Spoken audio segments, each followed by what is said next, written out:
Selamat siang, Assalamualaikum warahmatullahi wabarakatuh.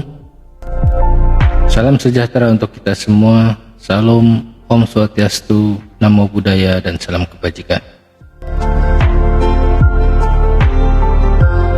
Baik, untuk sesi 2 ini kita akan mendalami filsafat hukum yang terkait dengan teori-teori hukum. Karenanya penting juga untuk mengetahui sejarah alur waktu terkait dengan aliran hukum dan teori hukum.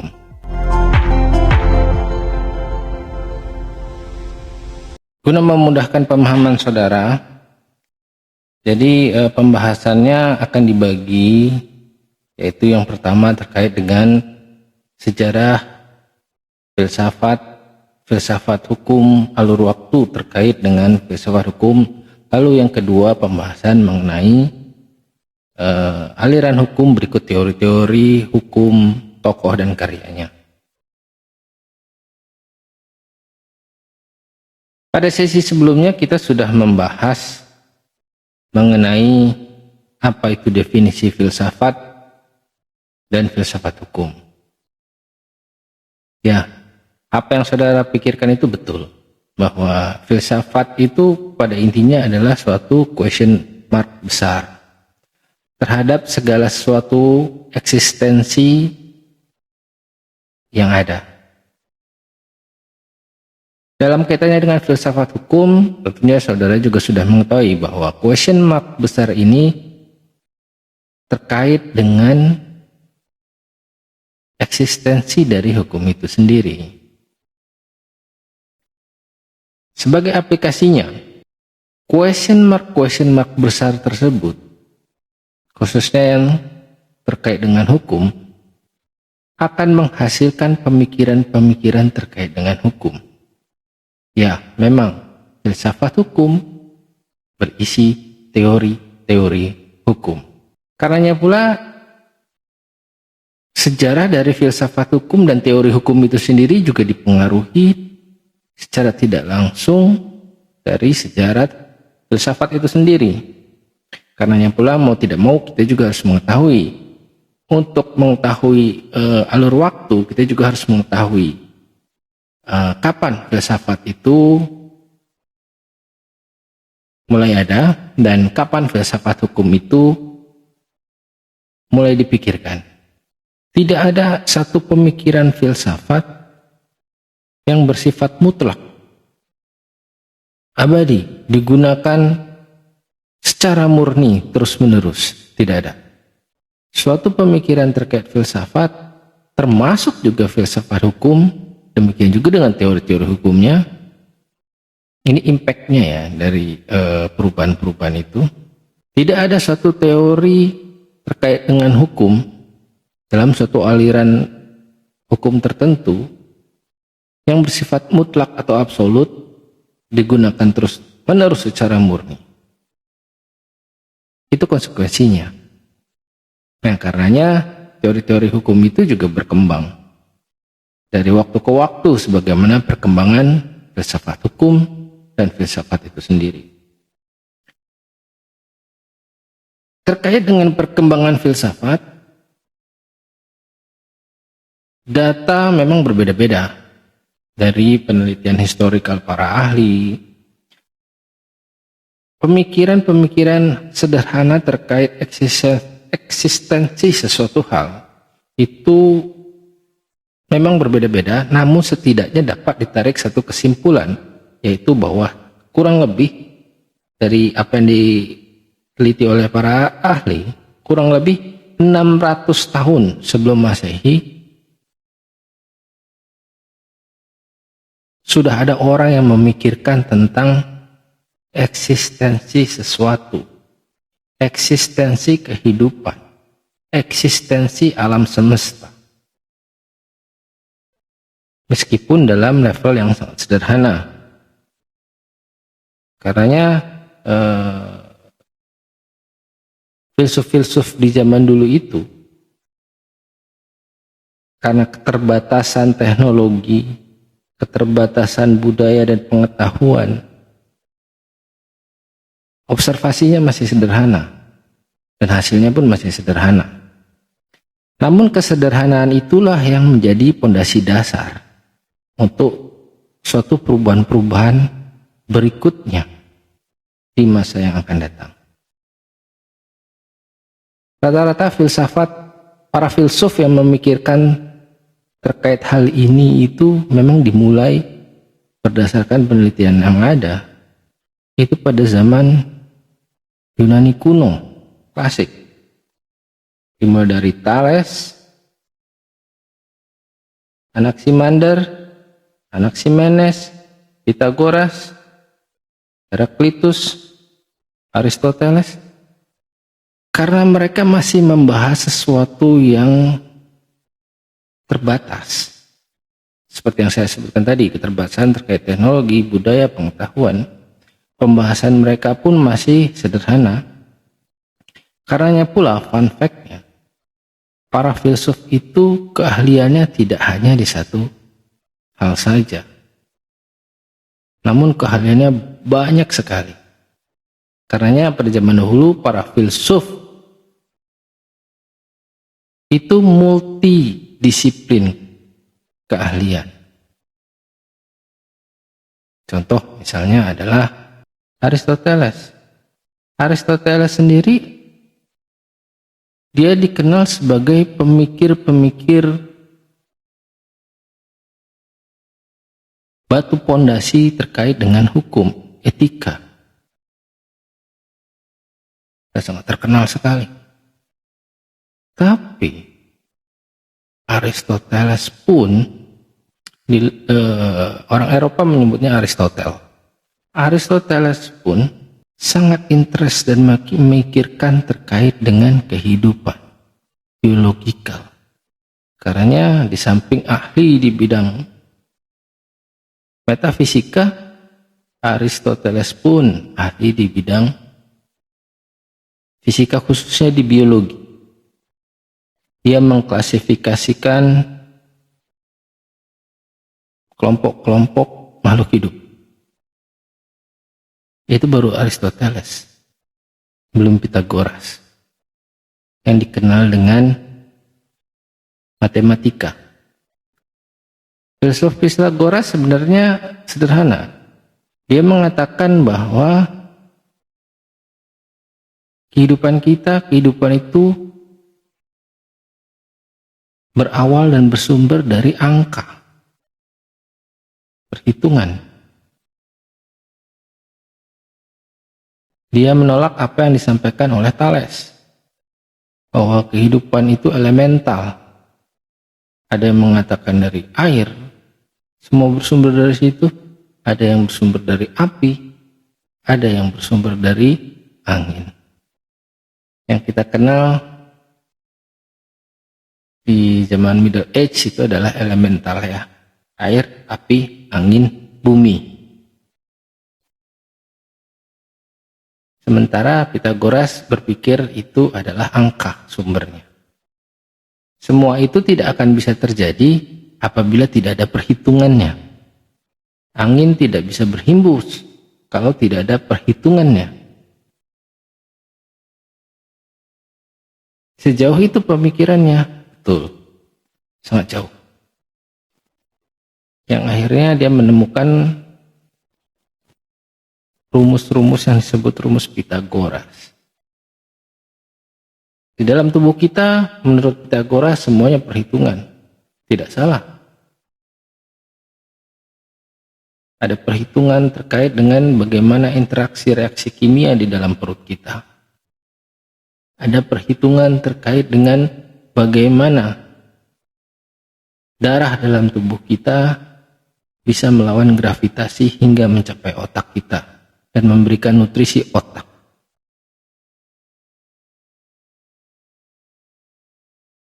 Begitulah kurang lebih fun fact-nya ya. Jadi kita tidak akan membahas lebih jauh mengenai keahlian para filsafat. Kita akan fokus di filsafat hukum. Tapi sebagai pengetahuan saja bahwa agar tidak bingung ya, kenapa para filsuf itu ada filsuf ini tapi bicaranya ini. Kadang kan orang awam itu bingung. Ya, inilah Mereka itu mengetahui banyak hal karena question mark mereka juga banyak, dan mereka mencari jawaban atas question mark itu. Di zaman dulu masih sangat sederhana, sehingga mereka banyak yang ahli di berbagai bidang. Baik, itu tadi kita berbicara terkait dengan filsafat umum yang dimulai dipikirkan oleh mereka-mereka ini tadi, itu sekitar 600 tahun sebelum Masehi. Bagaimana yang sudah spesifik membahas mengenai hukum? Bagi saudara-saudara yang pernah ikut kuliah saya di semester awal pada mata kuliah pengantar ilmu hukum, tentu mengetahui apa yang dinamakan etika, hubungan antara etika, moral, norma, dan norma hukum. Nah, pemikiran terkait filsafat hukum berawal dari pemikiran etika, moral, norma. Siapa pemikir-pemikir itu? Yang terkenal adalah Socrates, Plato, Aristoteles. Namun yang lebih banyak memberikan kontribusi adalah Aristoteles. Kapan itu? 400 tahun sebelum Masehi. Jadi filsafat hukum itu titik landasan pertamanya di 400 tahun, bukan di 600. 600 tahun adalah filsafat yang masih sifatnya umum, belum spesifik. Sementara di 400 tahun sebelum Masehi, tokoh Spa ini sudah memikirkan ke arah situ. Pemikiran-pemikiran mereka lah ya yang nantinya akan menjadi fondasi pemikiran hukum selanjutnya yang menghasilkan banyak sekali teori-teori hukum dan tokoh-tokoh filsafat hukum.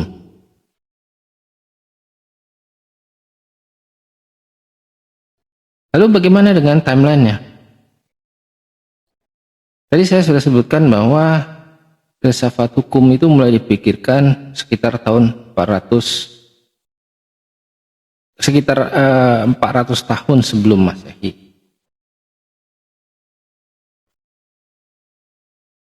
Sekali lagi saya ingatkan, data penelitian berbeda-beda, tapi dari beberapa penelitian itu dapat ditarik satu benang merah yang kurang lebih mengindikasikan bahwa sekitar tahun 400. Itu dibandingkan juga dengan masa kehidupan dari para tokoh Spa ini yang sekitaran di tahun itu juga.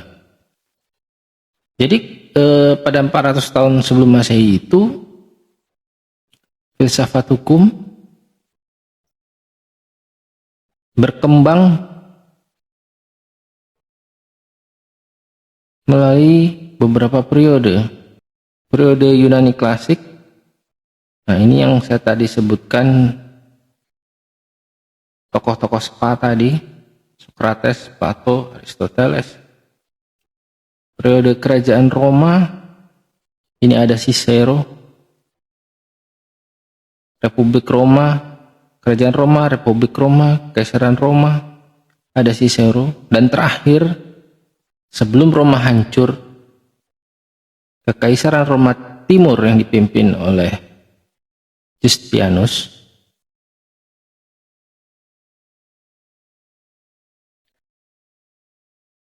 Juga memikirkan hal yang sama. Jadi selain Cicero, ada Justinianus. Justinianus sendiri adalah pemimpin negara, tapi seorang pemikir juga yang menghasilkan kodifikasi hukum sipil pada saat itu, pertama kali.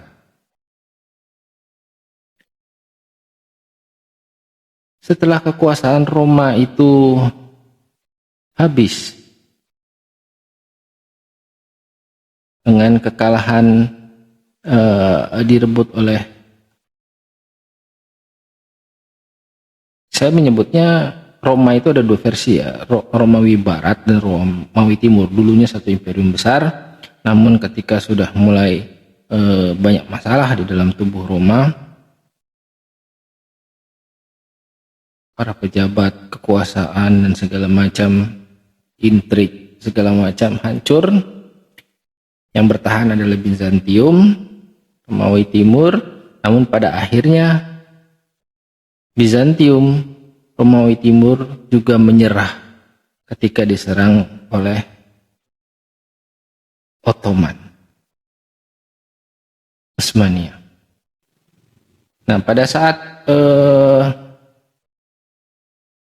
berakhirnya periode Ottoman, mulailah gejolak-gejolak yang mereka sebut pencerahan itu terjadi. Aliran-aliran hukum baru bermunculan. Dari tahun 400 sebelum Masehi hingga 1799, aliran hukumnya masih sama, yakni hukum alam. Spa berpikir bahwa dasar sumber awal kehidupan adalah alam. Dan ketika mereka berpikir mengenai fondasi hukum, yaitu etika, yang merupakan manifestasi dari ini buruk, ini baik, itu sifatnya kodrati yang ada pada kita sejak kita lahir, dan itu alamiah menurut para pemikir itu. Karenanya mereka menggolongkan pemikiran mereka sebagai aliran hukum alam. Jadi cirinya ya kembali ke alam, natural. Demikian juga dengan pada masa periode Kerajaan Roma, Republik Roma, Kekaisaran Roma, bahkan sampai Ottoman pun masih mengabsorpsi aliran hukum alam. Hanya beda versi. Ketika di periode Yunani klasik, itu sama sekali tidak membahas ada kaitannya dengan religi tertentu, tidak.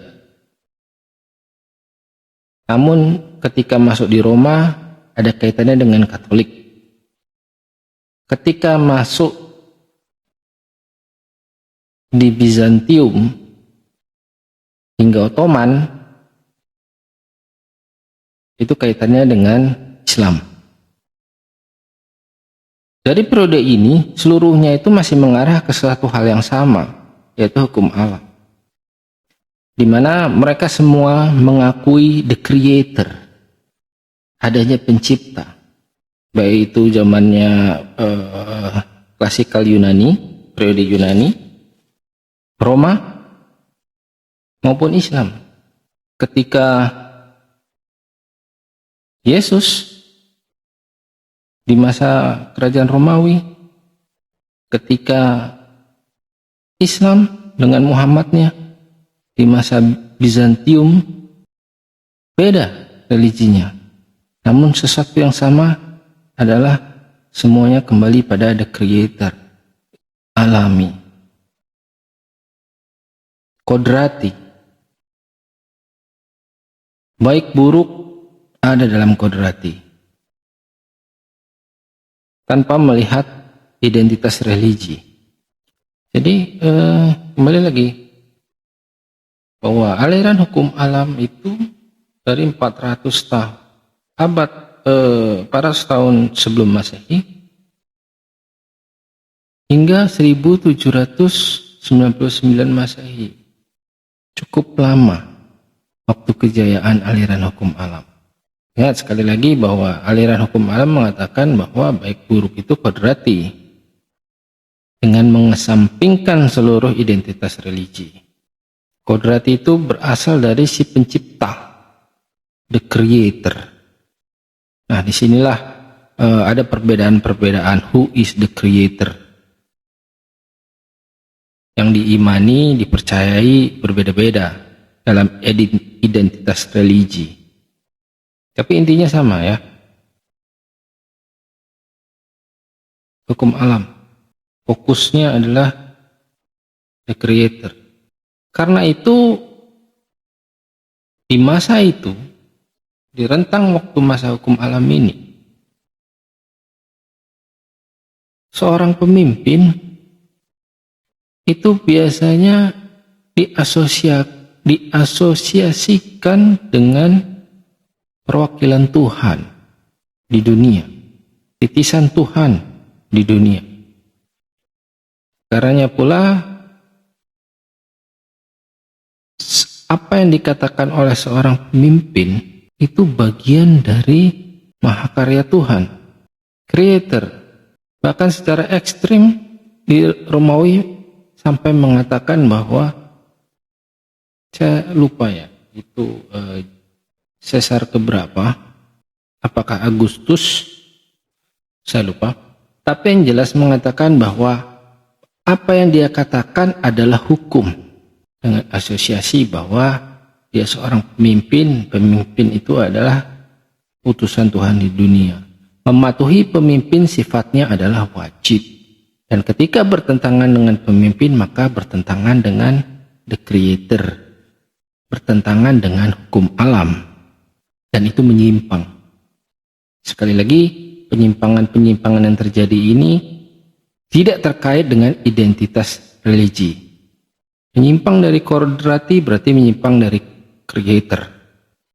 Sementara pemimpin sendiri dianggap sebagai creator, titisan creator, perwakilan creator di dunia untuk memimpin manusia, dan wajib dipatuhi.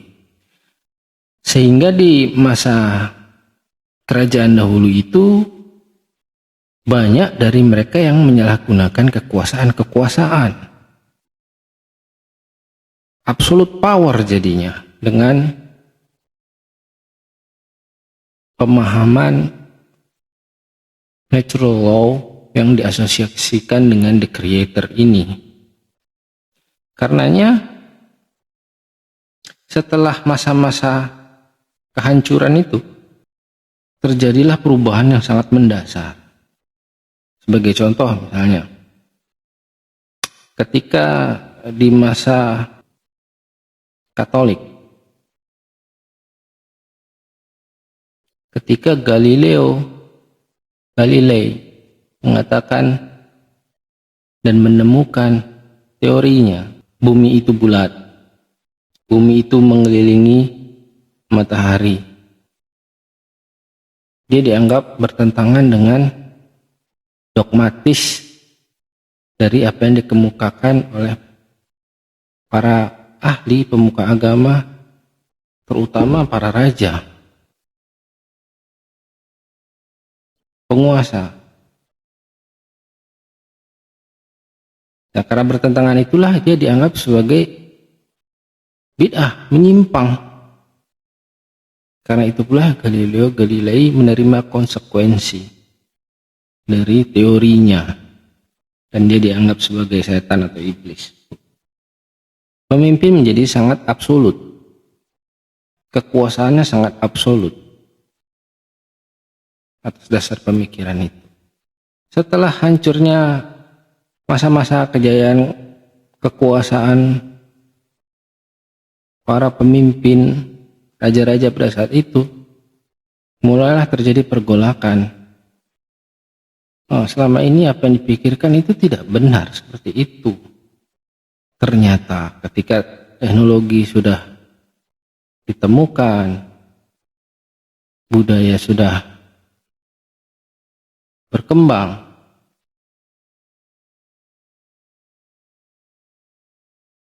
sehingga pemikirannya pun berubah. Akhirnya mengarah kepada pemikiran itu tidak benar. Apa yang kita temukan dari hasil pemikiran rasio kita, hasil pemikiran apa yang kita pikirkan, penelitian, ilmu pengetahuan, hasil dari kekuatan pikiran, rasio. Tidak ada kaitannya sama sekali dengan the creator, tidak ada kaitannya sama sekali dengan hukum alam. Karenanya ketika ini dalam konteks hukum ya, dalam konteks hukum ketika akan membuat satu rules, maka harus terbebas dari apa kata penguasa adalah yang benar. Tidak. Ketika akan membuat suatu hukum, harus mendasarkan pada rasio dan akal. Harus dipisahkan hukum itu dari segala macam seperti itu. Karenanya lahirlah positivisme. Hukum ya hukum. Poinnya seperti itu. Hukum dibuat karena kebutuhan. Hukum dibuat untuk merekayasa interaksi. Tidak ada kaitannya sama sekali dengan etika, moral.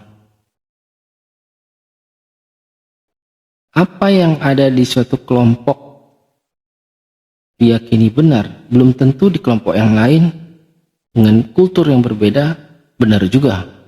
Bisa jadi salah. Karenanya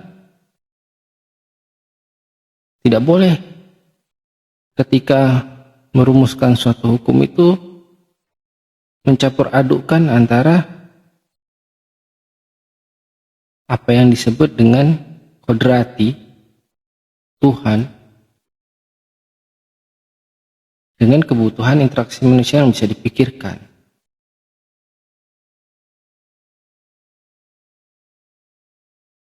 Disitulah pergeseran-pergeserannya. Makanya disebut pada zaman itu disebut enlightenment, pencerahan, negara modern.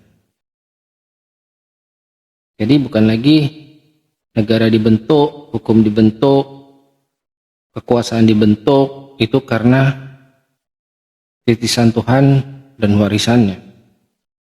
Pada lahirnya positivisme itu, hukum alam bukan sama sekali hilang, tapi meredup. Karena nanti saudara akan mengetahui di belakang bahwa perubahan-perubahan ini, seperti yang dikatakan Heraklitus itu tadi, perubahan yang abadi ini, hukum alam itu nanti akan dibutuhkan juga untuk menyempurnakan pemikiran-pemikiran positivisme. Hukum alam dikritik positivisme, diperbaiki, positivisme juga akan dikritik dengan keadilan yang mendasarkan pada hukum alam dan diperbaiki. Sehingga ada aliran-aliran mix di belakang yang saling menyempurnakan. Karenanya di tahun 1800 itu hukum alam bukanlah mati, redup. Demikian juga dengan positivisme. Ketika rasio yang tidak yang dibuat karena kebutuhan, karena kekuasaan untuk mewujudkan sesuatu hal yang berakibat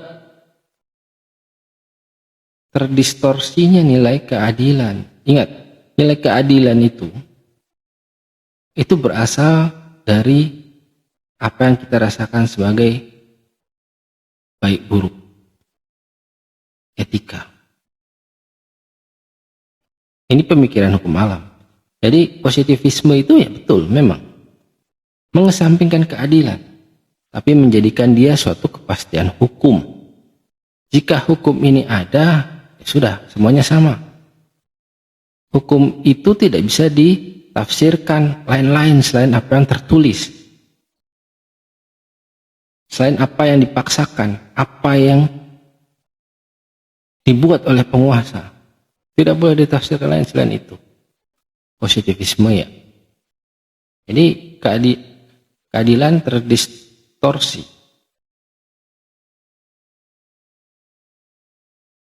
Karena apa yang mereka buat belum tentu perfect. Nah, itulah yang dikritisi nanti oleh CLS, Critical Legal Studies. Termasuk feminisme. Apalagi di era feminisme ya. Pada zaman dahulu semua itu, semua rules, semua aturan, semua hukum itu fokusnya hanya pada pria. Pemikiran terkait dengan gender feminin itu sama sekali jauh.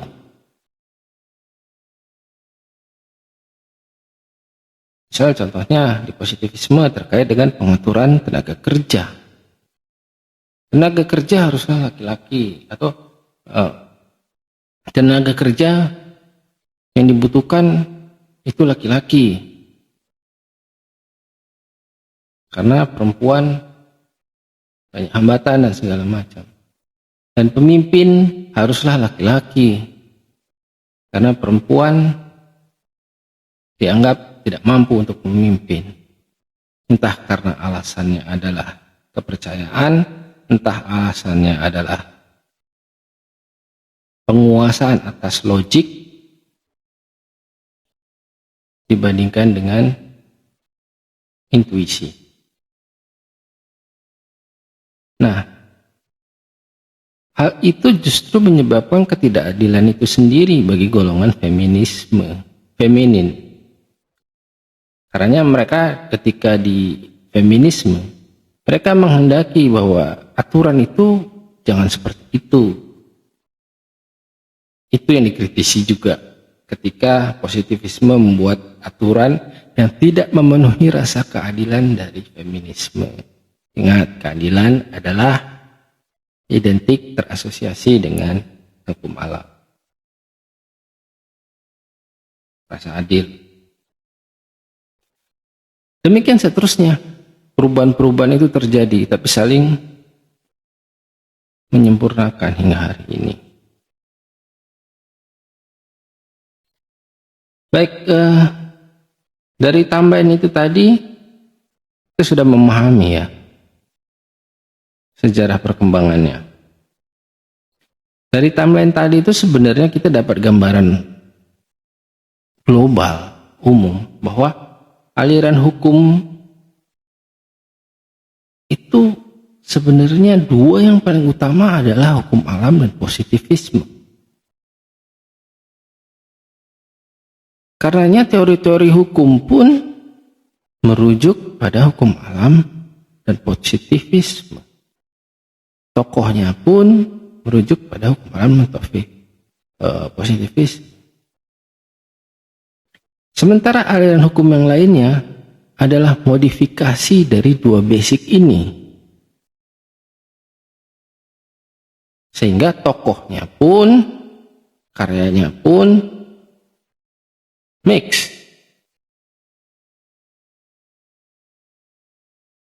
Seperti misalnya Lloyd, Fuller, bahkan John Rawls sendiri.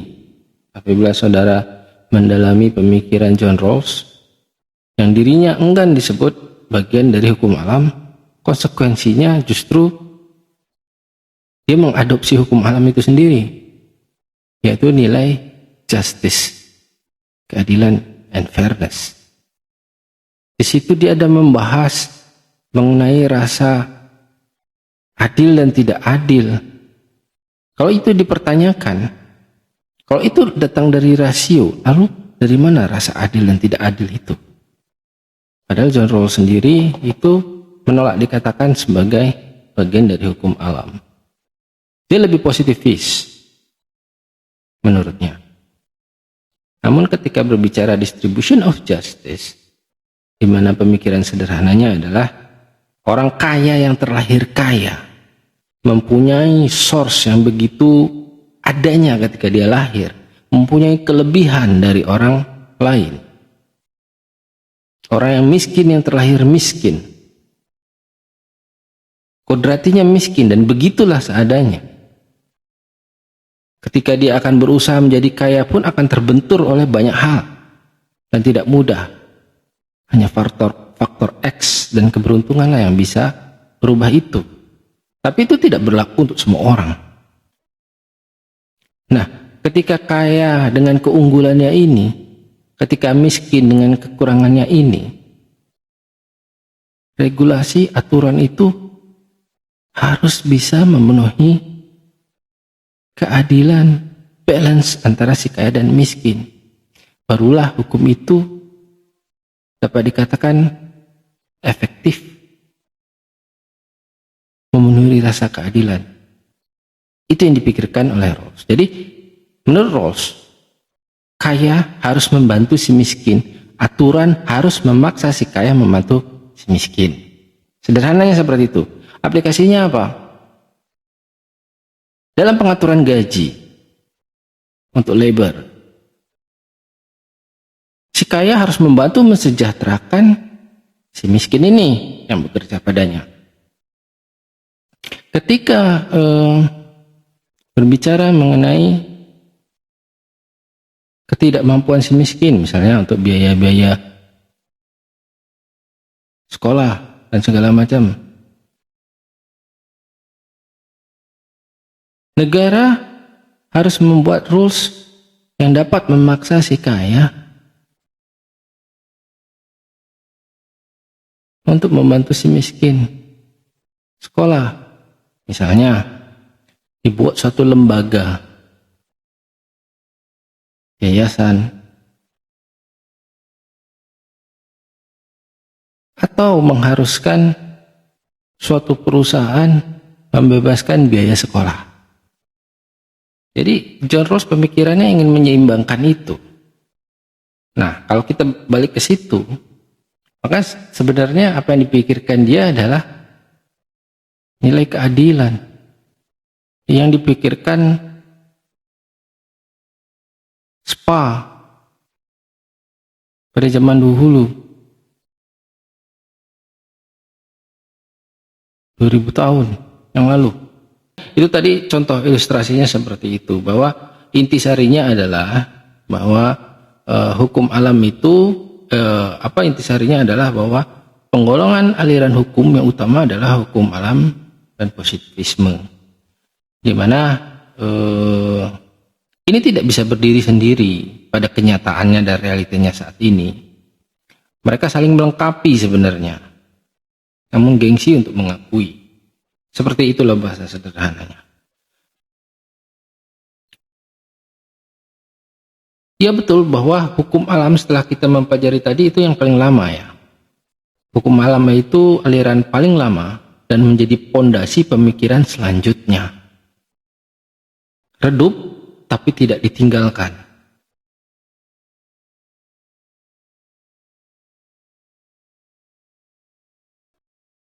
Lalu apa saja sih ide-ide dari hukum alam itu sebenarnya pemikirannya? Ini tadi saya sempat bahas di awal.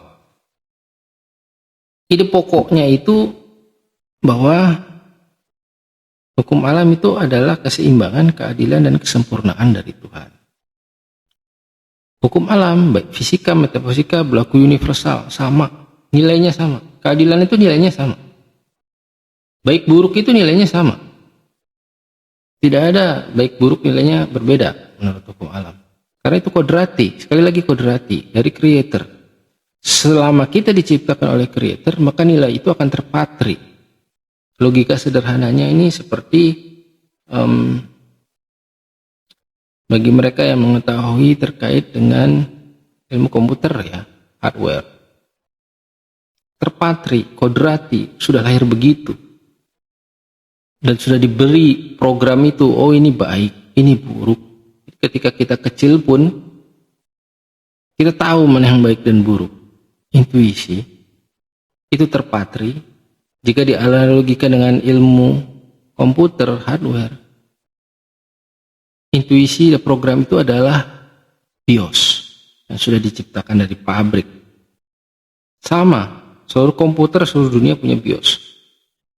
Tanpa BIOS, sistem tidak bisa berjalan. BIOS adalah yang paling dasar untuk operasional suatu sistem. Demikian juga dengan baik buruk yang merupakan kodrati dari etika. Nah, seperti itulah. Etika moral adalah bagian dari hukum alam. Pemimpin raja adalah perwakilan Tuhan. Konsekuensi dari ide-ide ini tadi, yaitu seperti juga tadi sudah sempat dibahas, bahwa hukum alam itu sifatnya universal, sama, dan berlaku dimanapun. Jadi hukum itu bisa, ketika si penguasa menciptakan hukum itu nilainya sama semua orang. Jadi hukum tidak perlu dia memikirkan, oh di tempat sini harus begini, oh di tempat sini harus begini. Tidak perlu berbeda-beda seperti itu. Sama nilainya, keadilan itu sama, fokusnya di keadilan.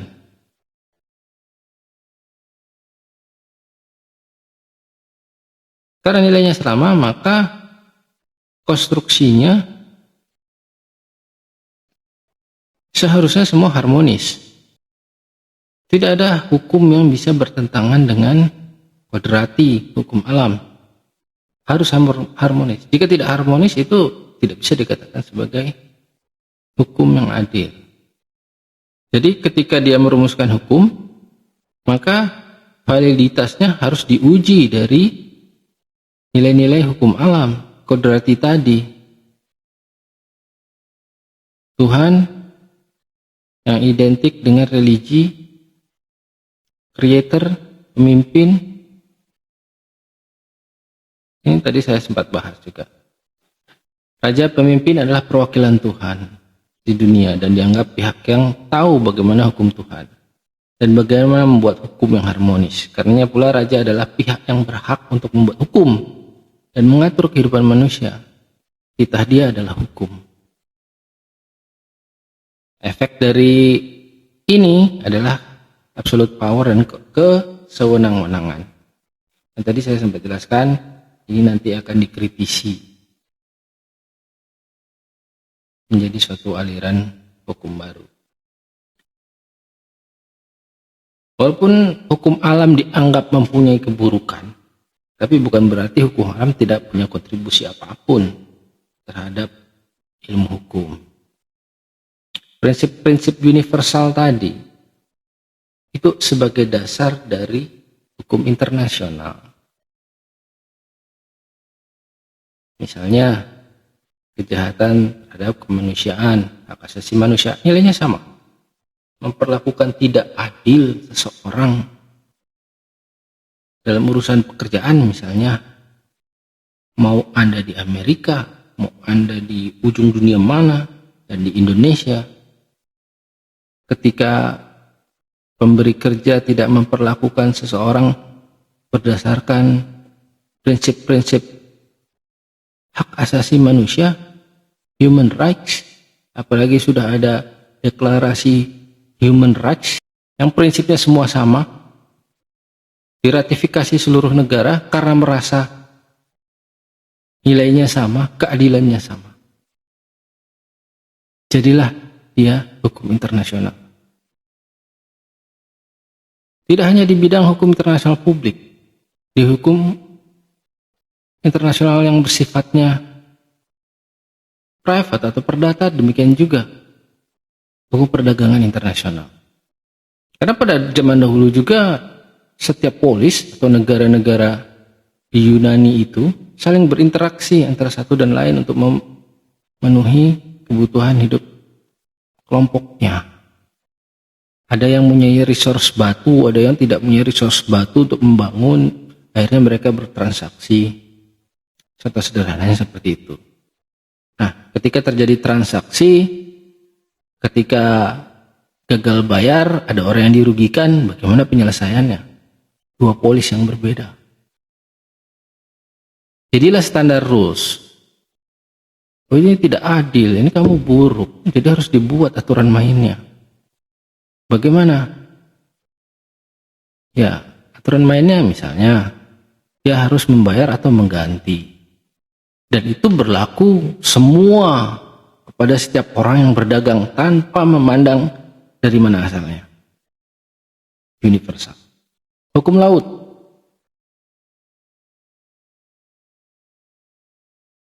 Hasil karya Justianus, Corpus Juris Civilis. Diterapkan ke seluruh negara yang ada di dalam kekuasaan Roma, Bizantium, Romawi Timur. Intisari dari hukum alam itu apa sih? Moral, norma, prinsip keadilan, etika nih, satu lagi. Etika, moral, norma, dan prinsip keadilan. Itu intisari utamanya. Baik, lalu kita masuk ke tokoh-tokoh dan karya dari teori-teori hukum alam. Ini saya membagi ya, karena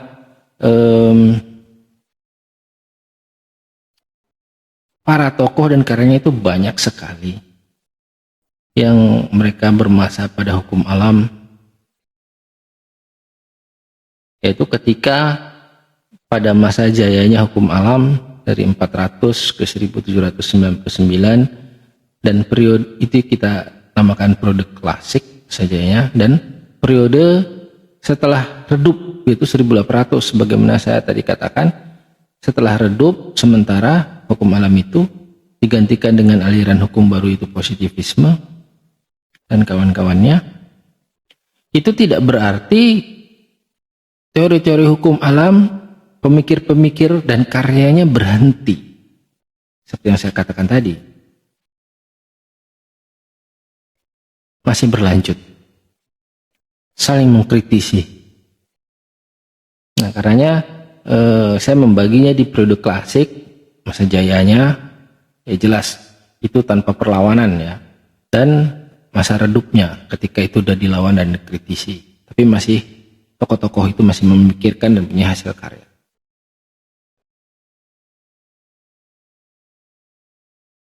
Aristoteles, bagaimana saudara tahu, jelas hasil karyanya terkait fondasi hukum adalah etika. Siapa yang dapat memberlakukan hukum, menegakkan hukum. Ini karyanya di Nikomat dan Ethics dan Politics. Cicero di Republika, jelas dia ingin menggambarkan bagaimana hukum itu diterapkan, bagaimana hukum itu dibuat, siapa yang berwenang, dan apa isinya. Demikian juga dengan Justinian. Itu di klasik masa jayanya hukum alam. Demikian juga, jadi kita tadi sudah tahu ya di timeline itu bahwa hukum alam yang kodrati-kodrati itu tanpa memandang identitas religi di Kekaisaran Roma itu ada Katolik. Aliran pemikirannya masih hukum alam juga yang berkembang di situ. Karena semua berasal dari Tuhan, Tuhan, Tuhan, Tuhan, Tuhan, dan Tuhan. Demikian juga pada masa Bizantium. Para pemikir-pemikirnya, pemikir filsuf Islam, ini juga berpikiran hal yang sama. Kodrati dari Tuhan, Tuhan, Tuhan, Tuhan, Tuhan, Tuhan. Hanya saja yang satu Katolik, yang satu Islam.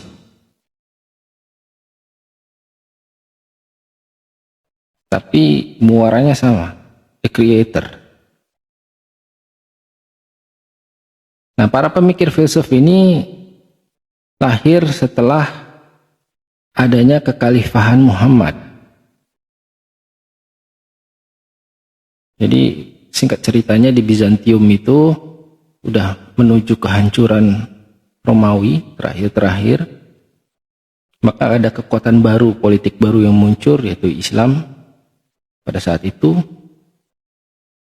dan banyak pemikir-pemikir ahlinya di situ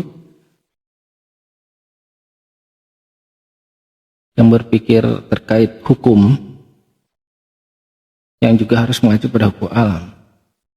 Hanya saja bedanya ini akan lebih fokus kepada syariah Islam. Ada Imam Syafi'i, Abu Yusuf, Al-Kindi yang ekstrim, Al-Kindi, Al-Ghazali, itu bukan berarti mereka tidak mempelajari Aristoteles. Mereka lah yang mempelajari secara mendalam pemikiran dari Aristoteles, Cicero, Justinian, dan menghasilkan satu pemikiran baru yang pokok intinya ya kurang lebih hampir sama. Hukum mengacu pada creator, tidak boleh hukum bertentangan dengan creator. Syariah Islam juga begitu. Jadi siapa yang menerapkan dan segala macam. Intisari hampir sama sebenarnya. Lalu turun ke masa-masa selanjutnya, yaitu Thomas Aquinas, Hobbes, John Locke, Rousseau.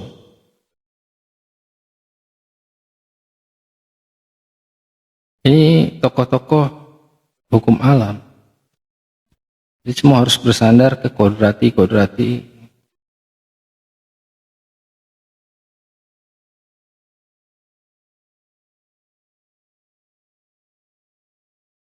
Ketika Bizantium juga sudah diambil alih oleh Ottoman Empire sekitar 1400 tahun 1400 Masehi,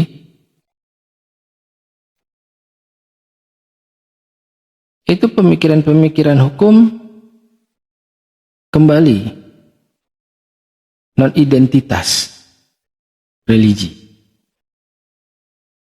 Tapi tetap tujuannya kembali kepada kodrati dalam casing yang baru, tanpa melihat identitas religi. Ketika masa jaya periode klasik berakhir, hukum alam seperti yang saya katakan tadi itu tidak hilang tapi redup. Dan ketika periode positivisme hype, lagi in lah ya, lagi naik-naiknya, the enlightenment, pencerahan menurut mereka, tokoh hukum alam masih ada, masih mengembangkan pemikirannya. Aritain, MacDonald, Fuller, Finis.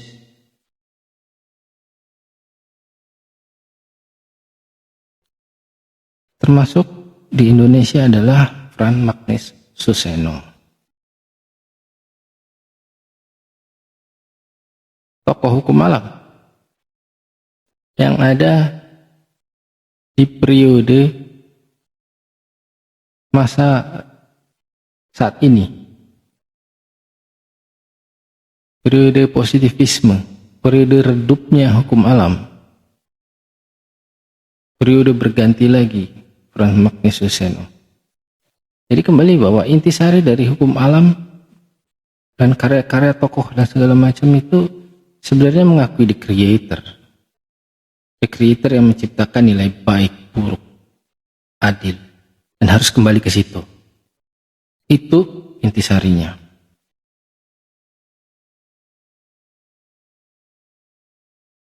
Para tokoh dan karyanya tidak berhenti di sini.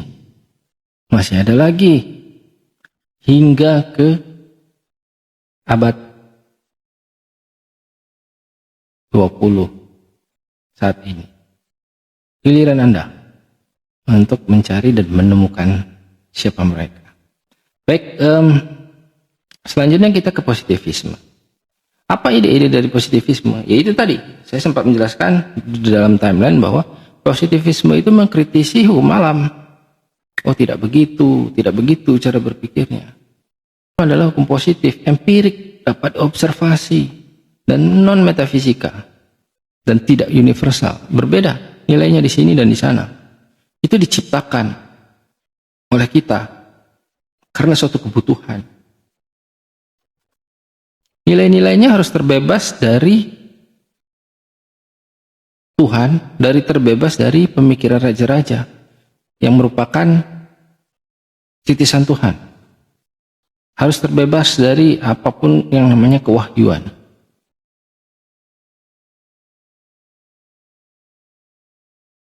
Intisarinya seperti itu.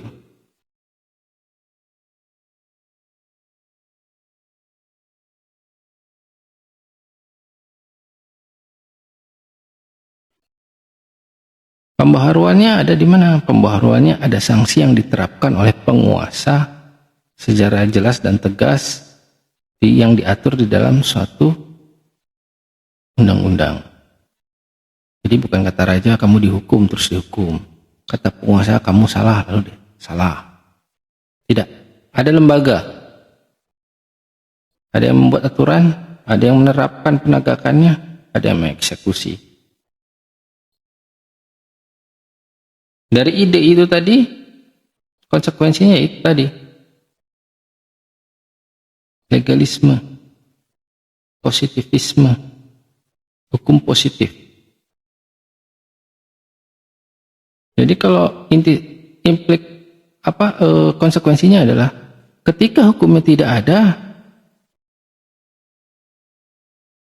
jangan menafsirkan selain dari apa yang tertulis dalam hukum itu. Itu positifis. Kesalahan penerapan dan menegakkan hukum apabila tidak ditafsirkan berdasarkan hukum yang ada. Jadi apabila ada penegakan hukum berpikir, hukumnya nggak ada, tapi saya rasa nggak adil, itu nggak boleh. Kenapa? Karena kepastian hukumnya akan hilang. Positivisme fokus di kepastian hukum, ketertiban yang ingin dicapai. Positivisme menjadikannya sesuatu yang kaku, tidak dinamis. Hakim hanya bisa berdasarkan undang-undang saja, aturan saja, tidak boleh berpikir lain selain dari itu.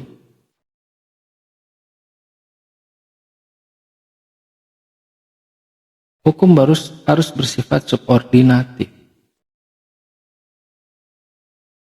berjenjang antara satu aturan dengan aturan yang lainnya. Harus ada, tidak bertentangan, harmonis.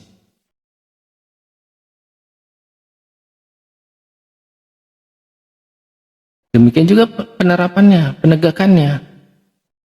Jadi ada lembaga lah. Intisarinya adalah ada lembaga yang menegakkan,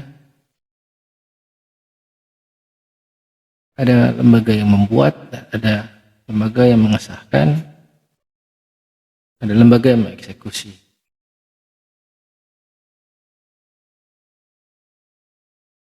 Lalu apa hasil kontribusinya dari hukum positif ini? Aliran positivisme, yaitu tadi legalitas, legal reasoning, penalaran hukum, sistem pemerintahan. Karena ketika berbicara hukum itu harus ada, hukum itu dibutuhkan. Karena A, B, C, D, E, F, G, kita memikirkan hukum itu. Lalu pertanyaannya adalah siapa yang akan membuat hukum itu? Karena kontribusinya dari hukum positif itu jadi dia mengharuskan terlebih dahulu adanya satu lembaga itu dulu yang konsensus, yang disepakati bersama untuk membuat hukum. Contohnya adalah legislatif, itu aplikasinya ya. Jadi fokus utamanya itu adalah di kepastian hukum. Bagaimana dengan tokoh dan karyanya, alirannya? Sama halnya dengan aliran hukum alam. Banyak saya membagi juga dari periode klasik, masa jayanya yaitu kurang lebih 1800 Masehi sampai 1900. Karena di tahun 1900 sudah mulai berubah lagi paradigma positivisme yang dikritisi. Seperti critical legal studies. Kamu kaku. Apa yang kamu katakan kalau tidak ada aturannya, lalu misalnya diadili, tidak diadili itu menjadi tidak adil, atau diadili menjadi tidak adil karena aturannya tidak ada yang mengatakan seperti itu.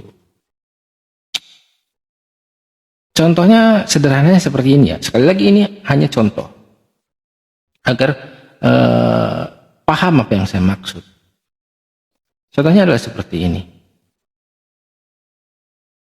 Ketika koruptor sudah kenyang dengan harta yang dirampasnya, sekali lagi ini contoh. Ketika koruptor sudah kenyang dengan harta yang dirampasnya, lalu dia ada aturan yang mengatakan itu dipidana. Oke, dipidana, dipenjara. Selesai. Jadi pidana 20 tahun, 25 tahun, atau seumur hidup lah. Tapi dia masih menikmati hartanya. Uang yang diambilnya. Hasil suap yang diterimanya yang menyebabkan kehancuran sistem dan sistem ekonomi bagi masyarakat yang dibutuhkan oleh masyarakat kecil. menjadi tidak adil. Ketika tidak ada yang namanya regulasi terkait perampasan aset, maka ya sudah, hukum saja. Bagaimana jika dia melakukan korupsi yang nilainya triliun? Bayangkan. Tidak masalah toh. Penjara seumur hidup juga tidak masalah. Hakim tidak bisa melakukan apapun, tidak bisa mengeksekusi hartanya karena aturannya tidak ada. Nah, ini kekakuan dari positivisme. Ini salah satu contoh saja ya. Sekali lagi, contoh. Berbeda kalau berpikirnya natural law. Atau, walaupun natural law juga ada kelemahan ya. Berbeda jika berpikirnya adalah kombinasi penyempurnaan antara positivisme dan natural law. Misalnya, hakim dalam aturannya boleh mengambil suatu diskresi keputusan selama aturan hukumnya tidak ada yang wajib memenuhi rasa keadilan masyarakat. Ini kalau flashback ke pengantar ilmu hukum, saudara akan memahami.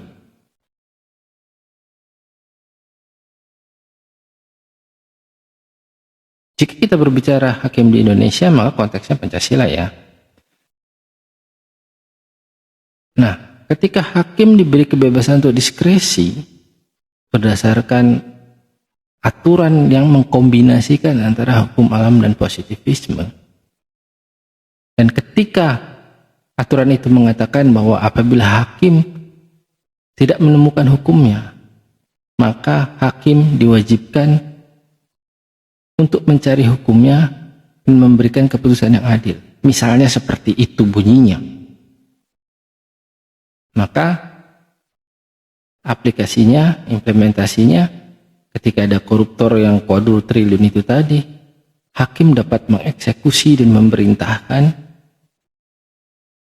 jurusita untuk menyita semua hartanya dan dikembalikan pada negara.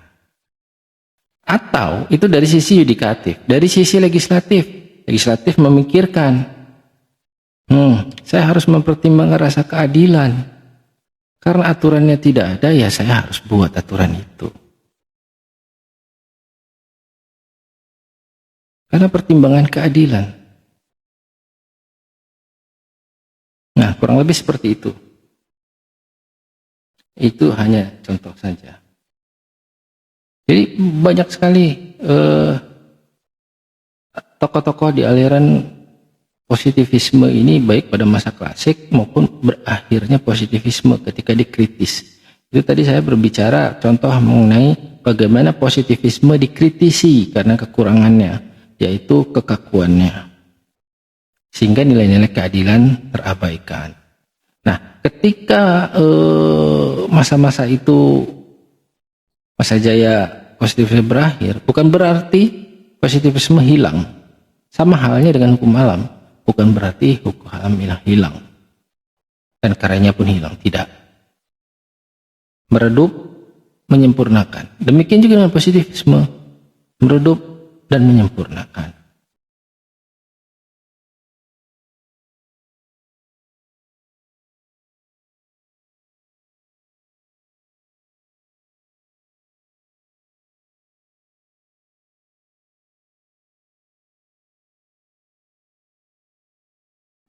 Seperti itu kurang lebih kira-kira ya. Nah, tadi saya sempat menyinggung John Rawls juga kan ya. Nah, itu juga sebenarnya gabungan. Apabila kita berbicara tentang Karl Marx juga demikian gitu ya. Jadi dia memang positivisme sekali Karl Marx itu. Jadi bagaimana dia harus membuat kontribusi bagi golongan yang tidak diuntungkan, labor,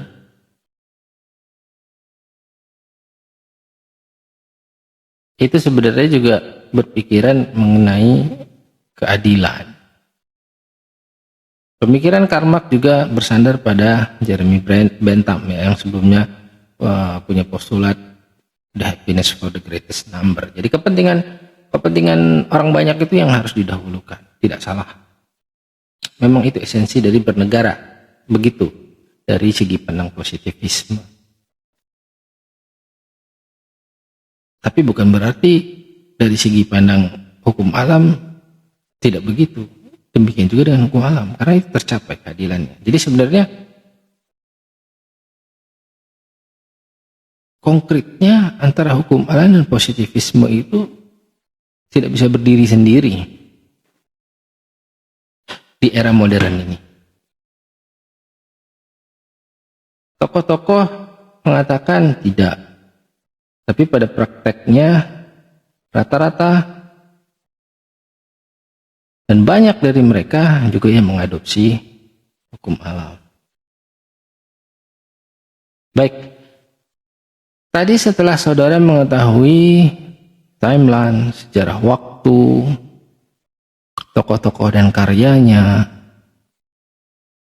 sekarang giliran saudara untuk mengklasifikasikan aliran-aliran hukum tokoh, teori-teori hukum,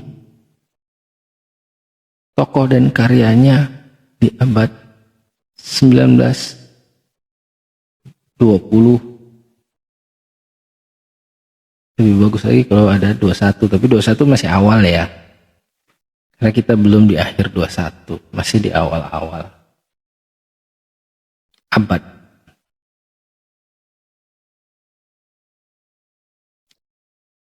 Diharapkan dengan saudara mengklasifikasikan ini, pemahaman saudara itu menjadi kaya, hasanah saudara menjadi kaya dan lebih mudah memahami esensi dari teori-teori hukum yang harapannya pemahaman saudara terkait teori hukum ini akan dapat memberikan kontribusi positif bagaimana hukum dikembangkan, terutama sekali mengenai penegakan hukum. Percuma ketika kita membuat suatu hukum yang sangat ideal sekalipun, sangat sempurna sekalipun, ketika penegakannya tidak maksimal, hancur, rusak. Artinya apa? Itu semuanya menjadi nihil. Hukum yang baik sekalipun akan hancur ketika penegakan rusak. Impact-nya besar sekali. Ekonomi hancur, rakyat hancur, negara hancur. Jadi kembali, kita bisa membuat suatu hukum yang baik dari kita belajar teori-teori ini tadi. Mana yang baik, mana yang kurang, mana yang ya bisa dibuat SWOT ya. Kalau mau membuat SWOT berdasarkan timeline itu, suatu karya yang luar biasa saya rasa. Membutuhkan waktu, yes.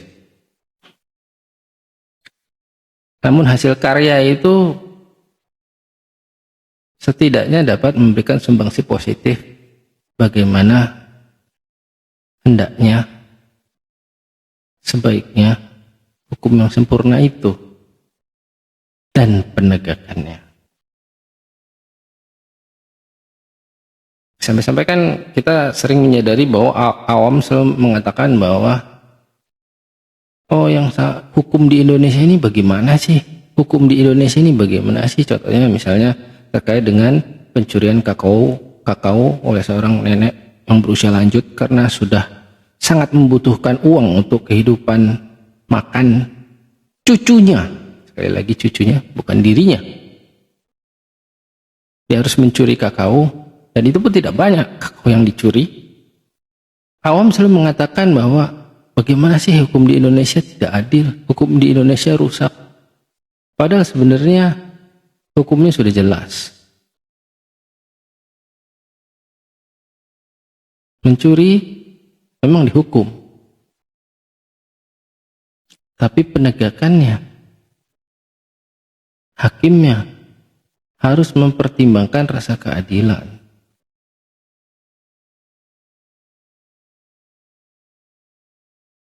Ya memang nyatanya pencurian kakao itu sama dengan tidak dihukum ya, walaupun vonisnya adalah 1 bulan percobaan dikurangi potong tahanan, itu sama dengan bebas saja lah, itu realitanya. Namun awam menilainya tidak seperti itu ya, karena itu tadi stigma penegakan hukum yang tidak baik mengakibatkan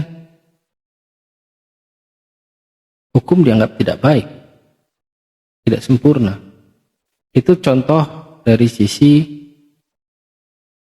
nenek mencuri kakao itu tadi ya, berdasarkan hukum. Hukumnya ada, mencuri tetap dihukum. Tapi penerapan dan penegakan hukum itu harus memperhatikan prinsip keadilan. Combine antara positivisme dan hukum alam.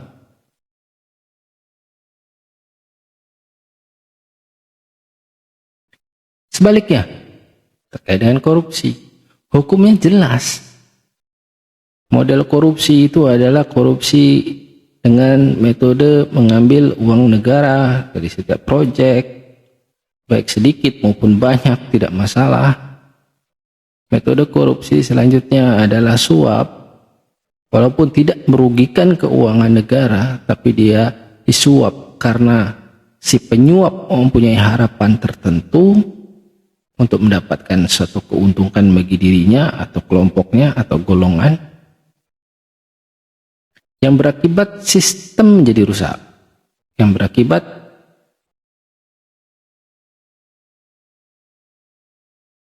pada level paling bawah rakyat merasakan impact-nya.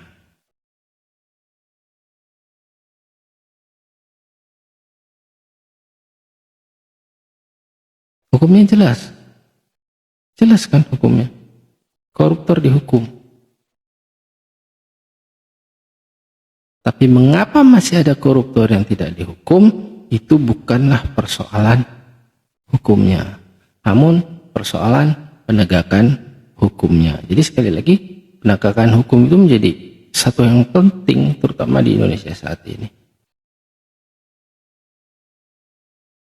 Kita tidak bisa pungkiri bahwa hukum bisa saja ada kekurangan berdasarkan tadi ya, positivisme, hukum alam.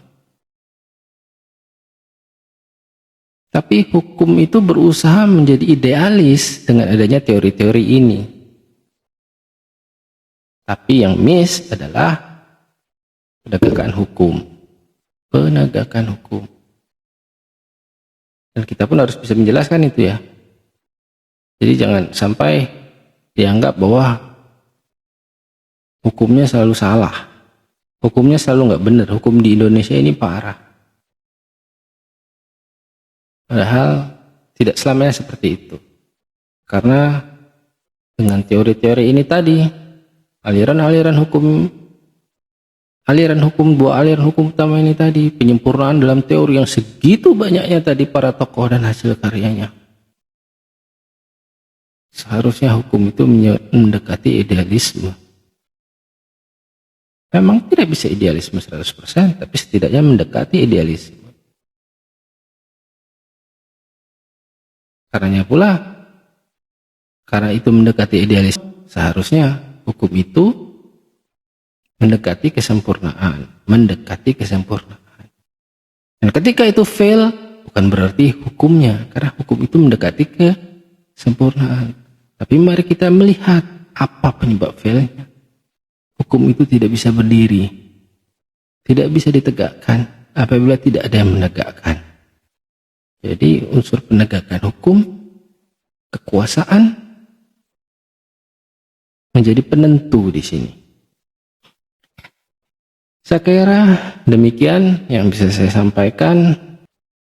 Diharapkan saudara juga membaca bahan materi pokok dan memudahkan pemahaman saudara. Baik. Assalamualaikum warahmatullahi wabarakatuh.